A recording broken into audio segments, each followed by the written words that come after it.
une des portes de la Bretagne. Son château semble veiller encore aujourd'hui à l'affronte de l'ancien duché qui fut il y a 1000 ans un royaume. À 300 km de Paris, Vitré offre un témoignage émouvant de fidélité à son passé, à sa vocation primitive de ville frontière. Le décor de ces petites rues n'a pas changé depuis des siècles, depuis le temps où Madame de Sévigné y passait pour aller à son château des Rochers. Elle y venait au printemps, et la campagne aussi avait à ses yeux les couleurs que nous lui voyons aujourd'hui. C'est l'époque où l'on fait les foins. La châtelaine des Rochers ne dédaignait pas de s'intéresser à la vie des champs. Savez-vous ce que c'est que faner, écrivait-elle? Il faut que je vous l'explique. Faner est la plus jolie chose du monde. La vie des champs l'occupait beaucoup moins que la vie de la cour, mais c'est peut-être à ses séjours au château des Rochers que l'on doit ses plus jolies lettres.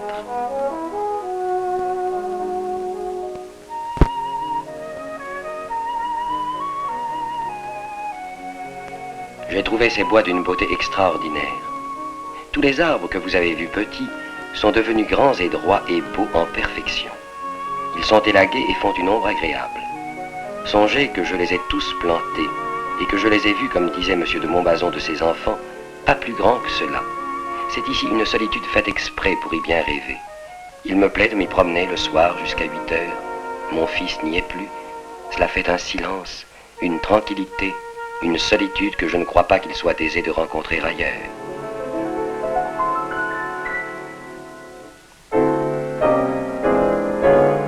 On ne manquait pourtant pas de voisinage. Aux environs de Vitré, que de jolies demeures comme le château d'Épinay avec sa charmante façade Renaissance épaulée par le petit donjon médiéval.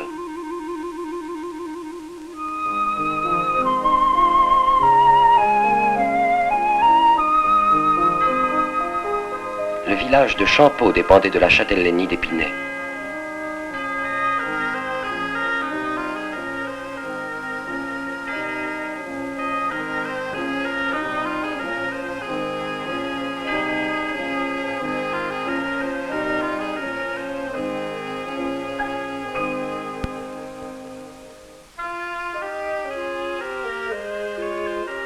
À la Guerche de Bretagne, on trouve le même air de silence et de recueillement que Madame de Sévigné aimait à respirer au Rocher.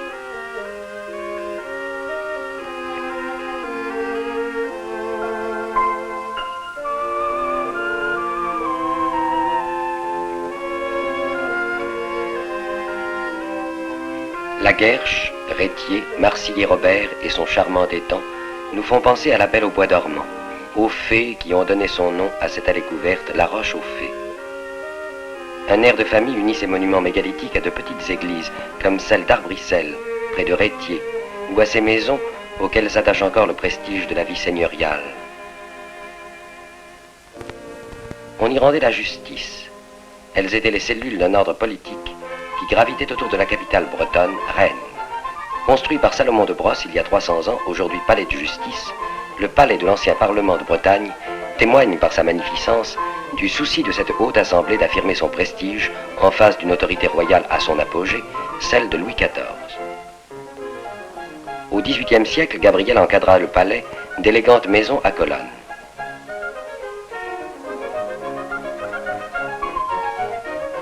C'est aussi Gabriel qui construisit l'hôtel de ville.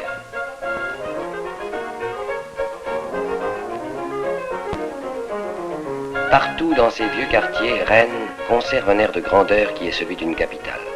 Les petites rues ménagent aux promeneurs attentifs de curieuses découvertes, comme ces escaliers de bois dont l'architecture rappelle les châteaux d'arrière qui ornaient les vaisseaux de ligne du grand roi. Mais Rennes ne se contente plus de vivre du souvenir d'un passé prestigieux. De grands bâtiments modernes, comme ceux de la cité administrative, s'harmonisent avec les édifices de l'époque classique.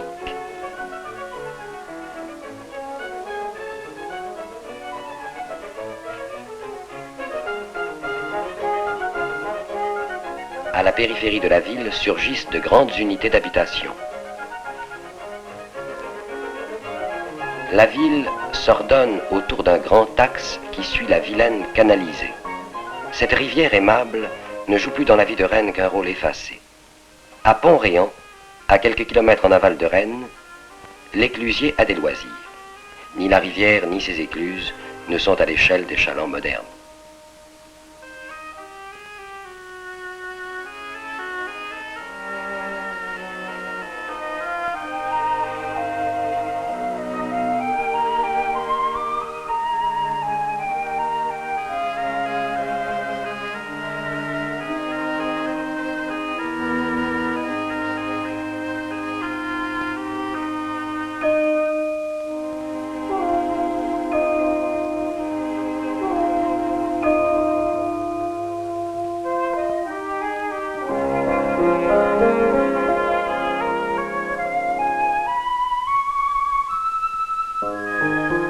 Redon est le carrefour où la Vilaine croise le canal de Nantes à Brest. C'est à ce système de voies fluviales que Redon doit son activité. Mais elle fut aussi, dès le Moyen-Âge, une cité importante qui s'était développée autour d'une très ancienne abbaye. La puissance de ces abbayes était grande dans le pays. Comme à Paimpont, au cœur de la forêt qui couvrait jadis toute la Bretagne intérieure, et où la légende situe les exploits de Merlin l'Enchanteur et de la fée Viviane. Pendant des siècles, le bois de la forêt alimenta les forges de Paimpont, dont les fourneaux brûlaient encore au début du siècle. En Bretagne, la vie médiévale semble se prolonger et animer encore les cités les plus actives. Rennes, Redon, Fougères. À Fougères, peu après l'an 1000, un aventurier breton éleva une tour sur le rocher qui devait au cours des siècles se couvrir d'un système fortifié parmi les plus puissants que nous ait donné l'architecture féodale. Les Fougerais ne vont plus chercher au château une protection contre les dangers de la guerre. Les fastes de la vie féodale se sont lentement retirés de ces murailles. À la faveur de fouilles récentes, l'histoire du château semble ressurgir du passé, et l'on voit que la guerre n'était pas sa seule raison d'être. Toutes les fonctions de l'État s'exerçaient à l'abri de ces puissantes murailles.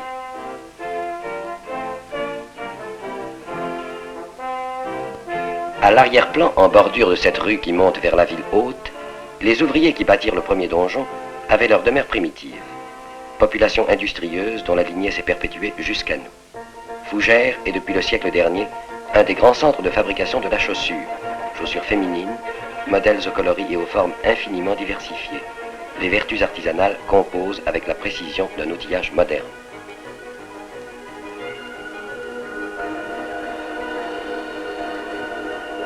C'est à la verrerie aussi que les Fougerais travaillent.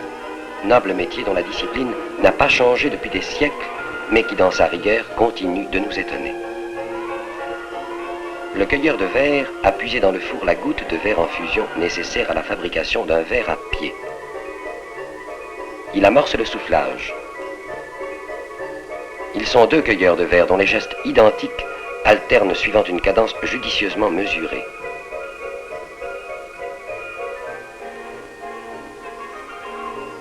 Voici l'homme qui souffle le verre, on l'appelle le tireur de jambes.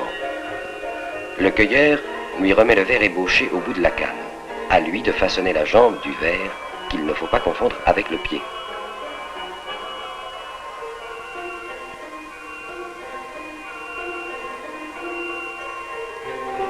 À lui aussi de souffler le verre dont un moule définit exactement le galbe.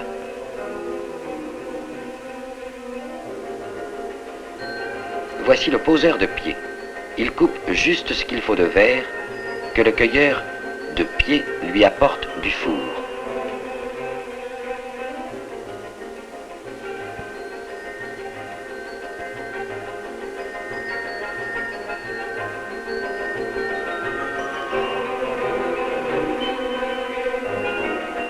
Le verre est détaché de la canne, mais il comporte encore une calotte. On la découpe à la flamme pour que le bord ne présente aucune aspérité.